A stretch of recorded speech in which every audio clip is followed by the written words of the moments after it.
साबण ठेवायच्या डब्याने काय भेटला मोठा खजिना डायरेक्ट. तर चला नमस्कार मित्रांनो, स्वागत आहे असं बोलून आजच्या ब्लॉगला सुरुवात केला.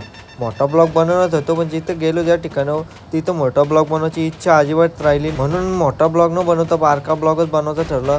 तर इथं आलं तर बघता होतं काय सगळा खटारा ना खटारा. ही ओलाची सर्व्हिस आहे. उल्हासनगरच्या सर्व्हिस सेंटरला गेलो तो आमची ओला कुठं होती आम्हाला भेटत नव्हती.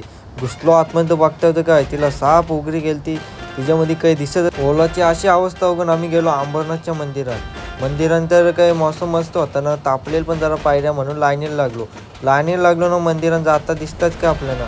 इकडं बघता होतं काय इकडं एक याने घंटीवरती चढून वाजवली, लगे गणपती बाप्पाचा आशीर्वाद घेऊन आपण पण घंटी वाजवायला गेलो. घंटी वाजवून आतमध्ये गेलो ना, दर्शन घेतलं ना, बाहेर आलो.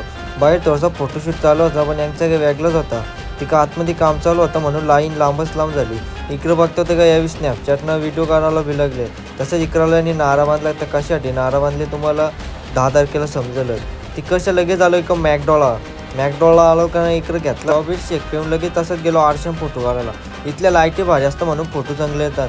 तिथलं मॅगडीचं फुगं आम्ही घेऊन बाहेर पडलो बघता होतं काय यावेळी पण 2-2 फुगं आणलं.